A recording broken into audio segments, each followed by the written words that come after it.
বাবা, সকাল সকাল এমন গরম লাগছে কেন কে জানে। আকাশ তো মেঘলা হয়ে আছে। এই বর্ষাকালেও যদি এমন গরম লাগে তবে চলবে কি করে? যাই, একটু জিরিয়ে নিই। বাবা, ও বাবা, এবারে ঘুম থেকে ওঠো। বেলা যে বেড়ে চলেছে। মাঠে দেরি করে গেলে তো মোড়ল মশাই আবার কাজে রাখবেন না।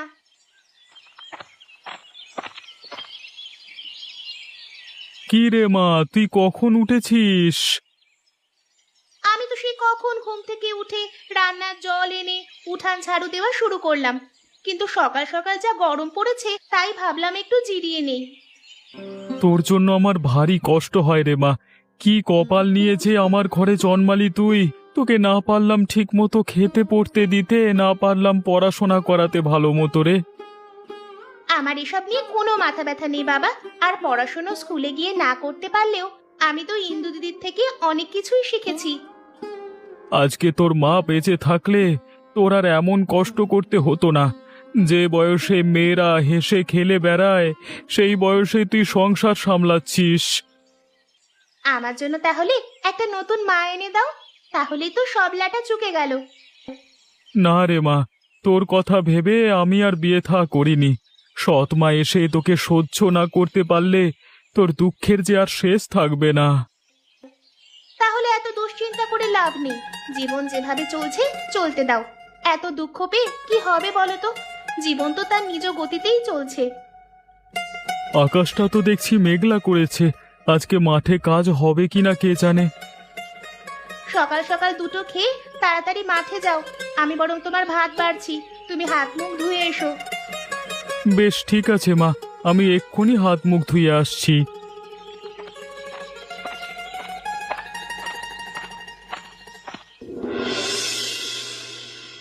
সেই কখন স্নান সেরে ঘরে গেছে, এখনো লোকটার বের হওয়ার নাম নেই। বলি, আজকে কি আর ঘর থেকে বেরুবে না নাকি? দোকান তো চলবে না এমন করে দোকানদারি করলে।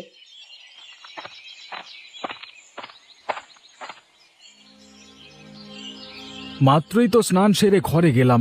হাতে মুখে কি একটু তেল লাগাতে দেবে না নাকি? বুড়ো বয়সে ভীমরতিতে পেয়েছে। এখন এত সাজসজ্জার কি দরকার আছে শুনি? যাবে তো মুদি দোকানদারি করতে। মুদির দোকান বলে তুচ্ছ-তাচ্ছিল্য করো না গিন্নি। আমার দোকান কিন্তু আমাদের হাটের সবচেয়ে বড় দোকান। আশেপাশের 10 গাঁয়ের লোক আসে আমার দোকানে। হ্যাঁ, হয়েছে হয়েছে, আমার সাথে আর গাল গপ্প দিতে হবে না। ভারী বড় দোকানদার এসেছেন, সব টাকা তো বন্ধুদের পেছনে খরচ করে আসো। সংসারে দেবার বেলায় কেবল টাকা থাকে না তোমার। আমি টাকা না দিলে সংসার চলে কি করে শুনি? আর বন্ধুদের পেছনে একটু অমন খরচ করতে হয় গিন্নি। বোঝই তো, বড়লোক বন্ধুদের সাথে মিশতে গেলে একটু বড়লোকই ভাব দেখাতে হয়। এদিকে বাবুর সংসার চলছে না, আর তিনি আছেন বড়লোকি চাল নিয়ে। বলি, ঘরে একদিন বাজার না থাকলে তখন কি তোমার বন্ধুরা এসে বাজার করে দিয়ে যাবে? বন্ধুরা কেন বাজার করে দেবে? আরে আমার বাজার তো আমাকেই করতে হবে। তাহলে ওসব ভণ্ডামি বাদ দিয়ে সংসারে মনোযোগী হও। খাবার বাতে এত কথা বলো না তুমি গিন্নি। উচিত কথা বললেই তখন বেশি কথা লাগে, তাই না? না, আমার আর বোধহয় খাওয়া হবে না। বেশ, যেটা ভালো লাগে করো, কিন্তু যখন বিপদে পড়বে তখন বুঝবে কেন আমি এত রাগ করেছি। আমার এত বুঝে কাজ নেই। আমি তোমার থেকে কম বুঝি না, যেটুকু বুঝি ভালোই বুঝি। বেশি কথা না বলে এখন খেয়ে তাড়াতাড়ি দোকানে যাও তো দেখি। একটু বাদেই তো আবার দোকান ফেলে আড্ডায় চলে যাবে। হ্যাঁ হ্যাঁ, খাচ্ছি। তোমার কথার জন্য তো ভাত গেলার উপায় নেই।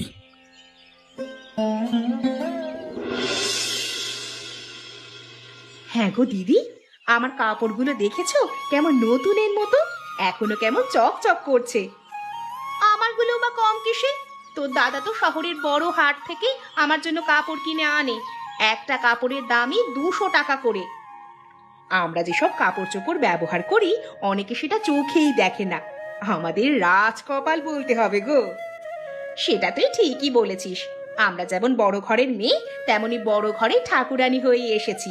সব দিকে শুধু সুখ আর সুখ। আমার কিন্তু একটা জিনিস একদম পছন্দ হয় না দিদি। কোন জিনিসটা পছন্দ না খুলে বল তো দেখি। এই যে সুভাষ দাদা আমাদের স্বামীদের সাথে আড্ডা দেয়, এটা আমার মোটেও ভালো লাগে না। ওহো, এই কথা, সেটা তো আমারও পছন্দের নয়, কিন্তু কি করব বল, কতবার করে বলেছি ওই লোকটার সাথে বেশি না মিশতে। অবশ্য তোমার দাদাও তার সাথে মেশা পছন্দ করে না, শুধু ছোটবেলা থেকে একসাথে বড় হয়েছে বলে সেই বন্ধুত্বের খাতিরে দু এক কথা বলে। আমার কর্তা ওই একই কথাই বলে, ওই লোককে নিয়ে সমাজে চলা যায় নাকি? ছেঁড়া ফাড়া জামা পরে, ঠিক মতো দুবেলা খেতে পায় না, তার সাথে আবার কিসের বন্ধুত্ব শুনি?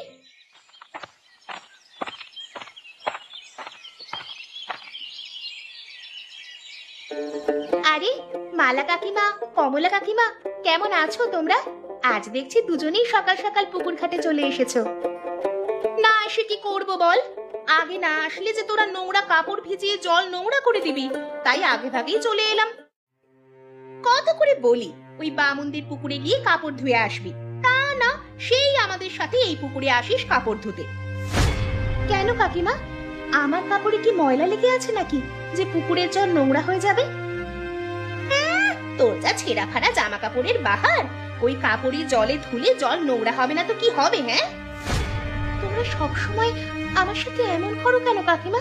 আমি তো তোমাদের আমার মায়ের মতো সম্মান করি। চুপ থাক, তোর মা সাজতে আমাদের বয়েই গেছে, ভিখেরি কোথাকার। একদম জামা কাপড় ছোঁয়াবি না এখন, আমরা কাপড় ধুয়ে গেলে তবেই কাপড় ধুবি। একদম ঠিক বলেছিস মালা, তুই তুই এখন পাড়ে বসে থাক, আমাদের কাজ মিটলে তারপরে তুই তোর কাপড় ধোয়া শুরু করবি। ঠিক আছে কাকিমা, আমি পাড়ে বসছি। সকাল থেকে আকাশটা কেমন ভার হয়ে আছে, মনে হচ্ছে বৃষ্টি শুরু হলে আর থামবে না। এক নাগারে কিছুদিন বৃষ্টি হবে। বৃষ্টি তো হবেই, আষাঢ় মাসে তো তেমন বৃষ্টি হলো না, কিন্তু শ্রাবণ মাসে দেখে নিস কেমন বৃষ্টি হয়। যেবারে আষাঢ় মাসে বৃষ্টি কম হয়, সেবারে শ্রাবণ মাসে অনেক বেশি বৃষ্টি হয়। এ কি কথা বলছিস তুই? এমন হলে তো আমাদের ব্যবসা লাটে উঠবে। তার বলতে বউ বাচ্চা নিয়ে তখন পথে বসতে হবে।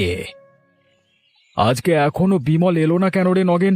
অন্যদিন তো তাড়াতাড়ি চলে আসে আমাদের বন্ধুদের আড্ডায়, কিন্তু আজকে এখনো এলো না। আমি আসবার পথে তাড়া দিয়ে এসেছি। আজকে বিমলের তরকারির আড়তে ভালো বেচা কেনা হয়েছে, তাই একটু হিসেব নিয়ে ব্যস্ত। ও এই ব্যাপার তাহলে। ভালো বেচা কেনার জন্য তাহলে আজকে বিমলের পক্ষ থেকে আমরা খাবো, কি বলিস?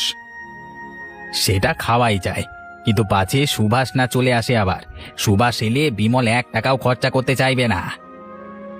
এটা তুই ঠিক বলেছিস একদম। যদিও সুভাষ আমাদের ছোটবেলার বন্ধু, কিন্তু এখন আমাদের অবস্থা ফিরেছে। এখন তার অমন ছোট লোকের সাথে আমরা সমাজে চলতে পারি না। কি করব বল, এত আকার ইঙ্গিতে বুঝিয়েও তো কাজ হয় না। বেহায়ার মতো আমাদের সাথে যেচে মিশতে আসে।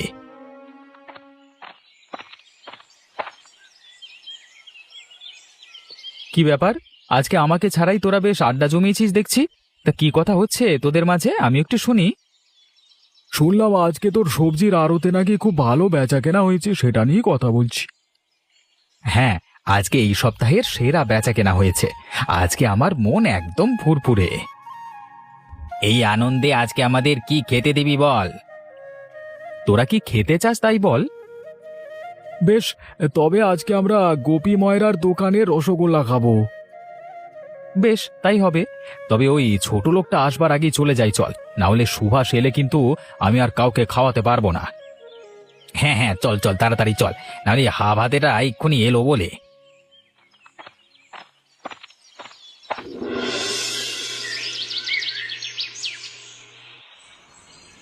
কই গো বাবা, তোমার হাত মুখ ধোয়া হলো?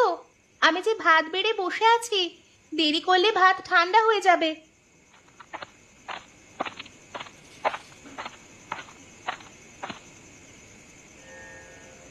আজকে সারা দিন মাঠে কাজ করে যা খিদে পেয়েছিল আমার, ভাবলাম একবার বাড়ি এসে দুটো খেয়ে যাই, কিন্তু পরক্ষণই আবার ভাবলাম বাড়ি এলে হাতের কাজটুকু সারতে দেরি হয়ে যাবে।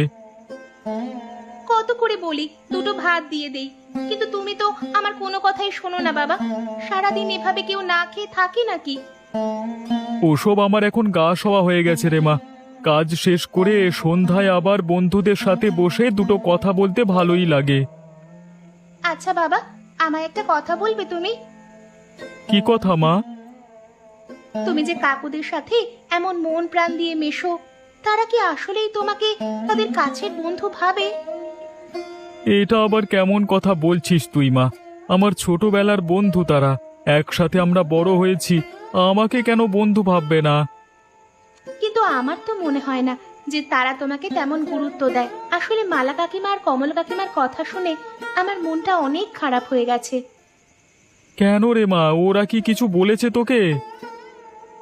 আমরা নাকি ছোট লোক, আমরা যে পুকুরে কাপড় পরিষ্কার করি সেই পুকুরের জল নাকি নষ্ট হয়ে যায়। ওসব কথা মনে নিস না মা, ওরা মেয়ে ছেলে মানুষ, মুখে যা এসেছে তাই বলেছে।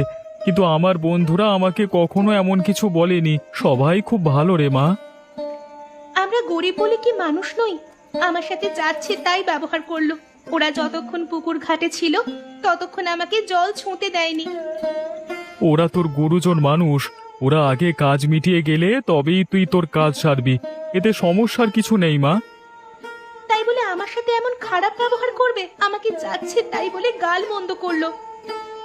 এসব নিয়ে দুঃখ পাস না মা, দেখবি এক সময় এগুলো গা সওয়া হয়ে গেছে। এখন তুইও আমার সাথে খেয়ে নে রে মা।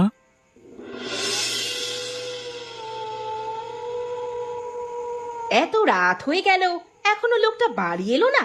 নিশ্চয়ই বন্ধুদের সাথে আড্ডায় বসেছে। এই লোকটাকে নিয়ে আমি আর পারি না, আড্ডায় বসলে নাওয়া খাওয়া ভুলে যায়। এ কি গিন্নি, তুমি খাবার নিয়ে এখনো বসে আছো? ঘুমাওনি কেন? তোমাকে না খাইয়ে আমি ঘুমাই কি করে বলো তো? কত করে বলি বেশি রাত করে বাড়ি ফিরো না, কিন্তু কে শোনে কার কথা? গল্পে গল্পে কখন যে এত রাত হয়ে গেল টেরই পেলাম না গিন্নি।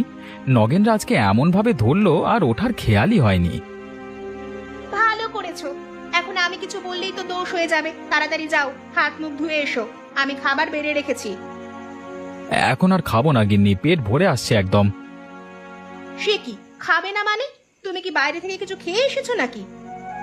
হ্যাঁ গো গিন্নি, আজকে আড়তে ভালো বেচা কেনা হয়েছে, তাই বন্ধুরা সবাই মিলে ধরলো রসগোল্লা খাবে, তাই সবাই গোপী ময়রার দোকানে রসগোল্লা খেয়ে এলাম। কষ্ট করে টাকা আয় করে তুমি কিনা সেগুলো বন্ধুদের পিছনে ভেঙে আসছো। তার উপর ওই সুভাষ দাদাকে তো আমার একদম দেখতেই ইচ্ছে করে না। তুমি রাগ করো না গিন্নি, আমি নগেন আর গোপাল ছিলাম, হত ছাড়াটা আজকে আর আমাদের সাথে আড্ডা দিতে আসেনি। ভাগ্যিস তাকে খাওয়াওনি তুমি, না হলে দুদিন তোমার বাড়ির খাবার বন্ধ থাকতো। ওই লোকটাকে আমার কেন জানি না সহ্যই হয় না। সে তো আমারও সহ্য হয় না, কিন্তু কি করব বলো, সারা দিন আমাদের পেছন পেছন ঘুরঘুর করে। তবে থেকে বেশ ভালোই হয়, মাঝে মাঝে চা বয়ে আনতেও কাজে লাগে। ওসব কাজেই মানায় ওদের। চাল নেই চুলো নেই, বড় লোকদের সাথে আসে বন্ধুত্ব করতে। তুমি আর রাগ করে থেকো না গিন্নি, অনেক রাত হয়েছে, খাবারগুলো গুছিয়ে রেখে চলো, ঘুমাতে যাবে চলো। তুমি যাও, আমি এগুলো গুছিয়ে আসছি। ঠিক আছে গিন্নি, ঠিক আছে। বাইরে এমন ঝুম বৃষ্টি শুরু হয়েছে। এই বৃষ্টি না জানি কতদিন পর্যন্ত হয় কে জানে। এমন হলে তো বাবার কোনো কাজ থাকবে না। ভাগ্যিস আমি আগে থেকেই অল্প অল্প করে চাল ডাল জমিয়ে রেখেছিলাম। কি রে মা, একলা একলা কি চিন্তা করছিস এত? যা বৃষ্টি শুরু হয়েছে, মনে তো হয় না 2-4 দিনের আগে এই বৃষ্টি থামবে। এমন হলে কাজে যাবে কি করে তুমি বাবা? কাজ না হলেও আমার চিন্তা নেই রে মা, বিপদ আসতে পারে ভেবেই আগাম কিছু টাকা আমি জমিয়ে রেখেছিলাম। এখন কাজ না হলেও আমাদের বাবা মেয়েতে দিব্যি চলে যাবে। আমিও কষের চাল আর ডাল অল্প অল্প করে জমিয়ে রেখে দিয়েছিলাম। এখন অভাবের দিনে আমাদের কাজে লাগবে বাবা। তুই তো আমার ঘরের লক্ষ্মী রে মা, আমার সংসারটা আগলে রেখেছিস তুই। এখন তুই রান্না বসা, আমি একটু হাট থেকে ঘুরে আসি। সে কি, কিছু মুখে না দিয়ে এই বৃষ্টি মাথায় হাটে চলে যাবে? হ্যাঁ রে মা, কালকে মাঠের কাজ শেষ করে আর গোপালদের সাথে আড্ডা দিতে যেতে পারিনি। আজকে এক পাক সবার সাথে দেখা করে আসি। রাতের ভাতে জল দিয়ে রেখেছিলাম, একটা লঙ্কা দিয়ে ডলে খেয়ে যাও না হয়। না না, এখন আর খাবো না, তুই বরং খেয়ে নিস। আমার ছাতাটা কোথায় রে মা? ওটা তো দেয়ালে টাঙানো আছে, সেখান থেকে নিয়ে যাও। ঠিক আছে। হ্যাঁ রে বিমল, যা বৃষ্টি শুরু হয়েছে, মনে হচ্ছে কদিন ভালো মতো বৃষ্টি হবে। সেটাই তো দেখছি গোপাল, এমন বৃষ্টি হলে কদিন ব্যবসা বাণিজ্য করা হবে না। নগেনটা আবার কোথায় গেল কে জানে, এখনো তো এলো না। দেখ এখনো হয়তো ঠান্ডা আবহাওয়া পেয়ে নাক ডেকে কাঁথার নিচে ঘুম দিচ্ছে। সত্যি বাবা, নগেনের এই স্বভাবটা আর গেল না। সেই ছোটবেলা থেকেই যেমন ঘুম কাতুরে তেমনই অলস। কি ব্যাপার, চায়ের দোকান তো বন্ধ, তবু দেখছি তোরা ভালো আড্ডা জমিয়ে ফেলেছিস। আমাদের আড্ডা জমাতে কি আবার চায়ের দোকান খোলা থাকা লাগে নাকি? আমরা যেখানে যাই সেখানেই আড্ডা জমে যায়। আমি একটা কথা ভাবছি তখন থেকে, বুঝলি? কি কথা ভাবছিস বিমল? বলছি এই বৃষ্টির সময় আমরা সব বন্ধু মিলে এ কদিন সকলের বাড়িতে নিমন্ত্রণ খেলে কেমন হয়? কথাটা তুই মন্দ বলিস নি রে বিমল, আমার ভালো লেগেছে তোর কথাটা। তাহলে কালকে দুপুরে সবাই বউ বাচ্চা নিয়ে আমার বাড়িতে চলে আয়, জমিয়ে খাওয়া দাওয়া হবে। বেশ বেশ, তার পরের দিন আমার বাড়িতে সবার নিমন্ত্রণ। কি ব্যাপার বন্ধুগণ, আমাকে ফেলে এখানে কি আড্ডা চলছে এত? কার বাড়িতে নিমন্ত্রণ শুনি? ওই না আপদটা চলে এসেছে। এই দুদিন ছিল না, ভালোই চলছিল আমাদের, আবার জ্বালাতে কোত্থেকে উদয় হয়েছে কে জানে। কি বিড়বিড় করছিস এত বিমল? কার বাড়িতে নিমন্ত্রণ চলছে বললি না তো? কালকে নগেনের বাড়িতে সব বন্ধুদের নিমন্ত্রণ আছে বউ বাচ্চা নিয়ে। কালকে দুপুরে নগেন সবাইকে খাওয়াবে। বেশ তো, এ তো খুব ভালো কথা। আমার খুব আনন্দ লাগছে। সবাই একসাথে আড্ডা দেবো, জমিয়ে খাওয়া দাওয়া করবো আমরা। এই মরেছে, এবার বুঝি গিন্নি আমাকে আর আস্ত রাখবে না সুভাষকে দেখলে। আপদটাকে এখন মানা করি কিভাবে? যেচে নিমন্ত্রণ নিয়ে বসে আছি তো। এই রে, ভেবেছি কটা সবজি কিনে নিয়ে যাব বাসায়, তোরা আড্ডা দে। কালকে দেখা হচ্ছে নগেনের বাড়িতে দুপুরবেলা। হ্যাঁ,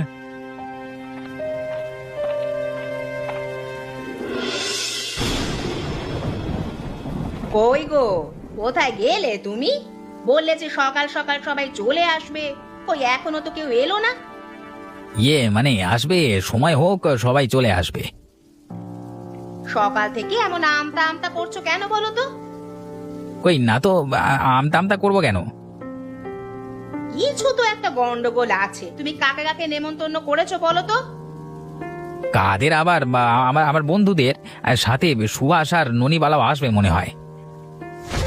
কি ওই ছোট লোকের বাচ্চাদের তুমি নেমন্তন্ন করেছো? আজ তোমার একদিন কি আমার একদিন। ওই ছোট লোকগুলো আমার বাড়িতে এলে আমি আর এ বাড়িতে থাকবো না। আসতে বলো গিন্নি, আসতে বলো, কেউ এলে শুনে ফেলবে। আসলে আমি তো নিমন্ত্রণ করতে চাইনি সুভাষকে, ও নিজেই যেচে নিমন্ত্রণ নিয়েছে।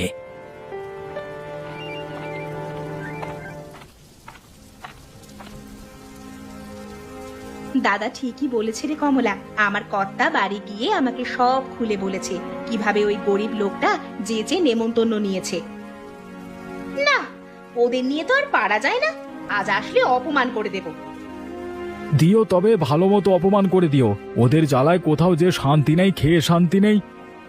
আমি বুঝি না, এত কথা শোনাই তবু কি বোঝে না সুভাষ? আমরা তোকে পাত্তাই দিই না, তবুও বেচারা আমাদের পেছু ছাড়ে না। আমাকে আগে বললেই পারতিস তোরা যে আমাকে তোদের বন্ধু ভাবতে ঘৃণা হয়। আসলে আমি বোকা ছিলাম, ভেবেছি বন্ধুত্ব আবার ধনী গরিব দেখে হয় নাকি। কিন্তু আজকে বুঝলাম টাকা না থাকলে কিসের বন্ধুত্ব। আমি তোমাকে আগেই বলেছিলাম বাবা যে ওরা আমাদের কেউ দেখতে পারে না। ওরে পোড়ামুখী, তুই যখন বুঝিস তখন হাফ হাতের মতো বাবার সাথে চলে এসেছিস কেন? গোগ্রাসে গিলতে এসেছিস? থাক বৌদি, আমার ভুল হয়ে গেছে। আর কখনো তোমাদের কাছে বন্ধুত্বের অধিকার নিয়ে আসবো না। মা ননি, চল আমরা বাড়ি যাই। আমাদের জন্য ডাল ভাতই ভালো। যাও যাও, দূর হও দেখি তোমরা।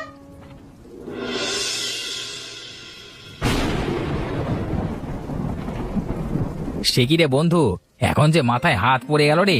এই কদিন ধরে যা বৃষ্টি হচ্ছে তাতে করে আর আমরা উঠে দাঁড়াতে পারবো বলে তো মনে হচ্ছে না রে। আমার চালের আড়তে জল পড়ে সব চাল নষ্ট হয়ে গেছে। এখন কিভাবে কি করব বুঝতে পারছি না। তোরা এই কথা বলছিস, আর এইদিকে যে আমার সবজির আড়তে সব সবজি পচে একাকার হয়ে গেছে। এভাবে ভেঙে পড়লে তো চলবে না। এখন কি করে সামনে এগোনো যায় সেই চিন্তা করো তোমরা। কিভাবে এগোবে দিদি? কারো ঘরে একটা দানা নেই যে ফুটিয়ে খাবো। কদিন আগেও খাবার নিয়ে কত অহংকার, কত গরিমা দেখালাম, আর আজ কিনা আমাদেরই না খেয়ে থাকতে হচ্ছে। দুদিন ধরে শুকনো মুড়ি খেয়ে কাটাচ্ছি, আজ যে পাচ্ছি না। তোর কপালে তো মুড়ি জুটছে, আমাদের কপালে সেটাও জোটেনি। গায়ের অনেক মানুষের একই অবস্থা শুনলাম। দুদিন আগেও কে কার বাড়িতে নেমন্তন্ন করব সেই নিয়ে মেতেছিলাম, কেউ একটু সঞ্চয় করিনি। আজকে টের পাচ্ছি হারে হারে রে। কই গো বাবা, খাবার খেতে এসো। আমি যে ভাত বেড়ে বসে আছি, আমাকে তো আবার দুপুরের জন্য রান্না করতে হবে।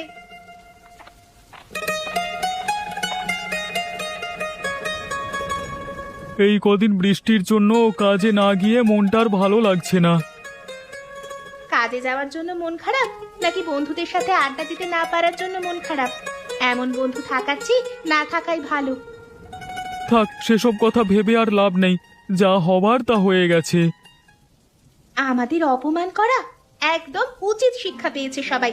কারো ঘরে খাবার নেই, না খেয়ে আছে সবাই কদিন ধরে। সে কি কথা, ওরা সবাই না খেয়ে আছে? তুই কোত্থেকে শুনলি? কাল বৃষ্টি মাথায় পুকুর পাড়ে গিয়েছিলাম জল আনতে, তখন রমা কাকিমার কাছে তাদের কেচ্ছা শুনে এলাম। একদম ঠিক হয়েছে। এভাবে বলতে হয় না মা, কারোর বিপদে খুশি হতে নেই। ঘরে চাল ডাল সব আছে না? হ্যাঁ আছে, কেন? তুই এক কাজ কর মা, ওদের বাড়ি গিয়ে সবাইকে ডেকে নিয়ে আয়। আজকে বৃষ্টির দিনে আমি ওদের রান্না করে খাওয়াবো। এ কি বলছো বাবা? এত কিছু হবার পরেও তুমি ওদের খাওয়াতে চাও?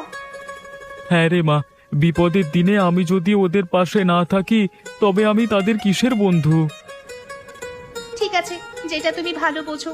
তুমি খাওয়া শেষ করে রান্না শুরু করো, আর আমি যাই ওদের ডেকে নিয়ে আসি।